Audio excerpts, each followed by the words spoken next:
Daniel 10. In the 3rd year of Cyrus king of Persia, a message was revealed to Daniel, who was named Belteshazzar, and the message was true, and it referred to great conflict, warfare, misery. And he understood the message and had an understanding of the vision. In those days I, Daniel, had been mourning for 3 entire weeks. I ate no tasty food, nor did any meat or wine enter my mouth, and I did not anoint, refresh, groom, myself at all for the full 3 weeks. On the 24th day of the 1st month, as I was on the bank of the great river Hiddekel, which is the Tigris, I raised my eyes and looked, and behold, there was a certain man dressed in linen, whose loins were girded with a belt of pure gold of Uphaz. His body also was like beryl, with a golden luster, his face had the appearance of lightning, his eyes were like flaming torches, his arms and his feet like the gleam of burnished bronze, and the sound of his words was like the noise of a multitude of people or the roaring of the sea.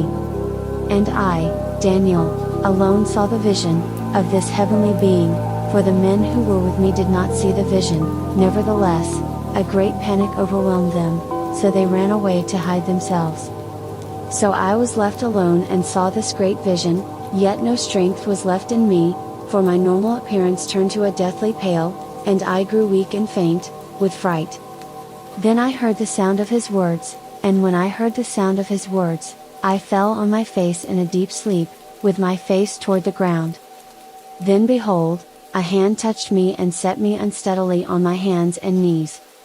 So he said to me, O Daniel, you highly regarded and greatly beloved man, understand the words that I am about to say to you and stand upright, for I have now been sent to you. And while he was saying this word to me, I stood up trembling. Then he said to me, do not be afraid, Daniel, for from the first day that you set your heart on understanding this and on humbling yourself before your God, your words were heard, and I have come in response to your words. But the prince of the kingdom of Persia was standing in opposition to me for 21 days. Then, behold, Michael, one of the chief of the celestial princes, came to help me, for I had been left there with the kings of Persia.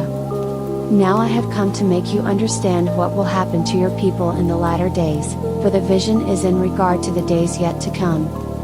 When he had spoken to me according to these words, I turned my face toward the ground and was speechless. And behold, one who resembled the sons of men touched my lips. Then I opened my mouth and spoke and said to him who was standing before me, O my Lord, because of the vision anguish has come upon me, and I have retained no strength. For how can such a weakened servant of my Lord talk with such a being as my Lord? For now there remains no strength in me, nor has any breath been left in me. Then the one, Gabriel, whose appearance was like that of a man touched me again, and he strengthened me. He said, O man, highly regarded and greatly beloved, do not be afraid. Peace be to you, take courage and be strong. Now when he had spoken to me, I was strengthened and said, Let my Lord speak, for you have strengthened me. Then he said, Do you understand, fully, why I came to you?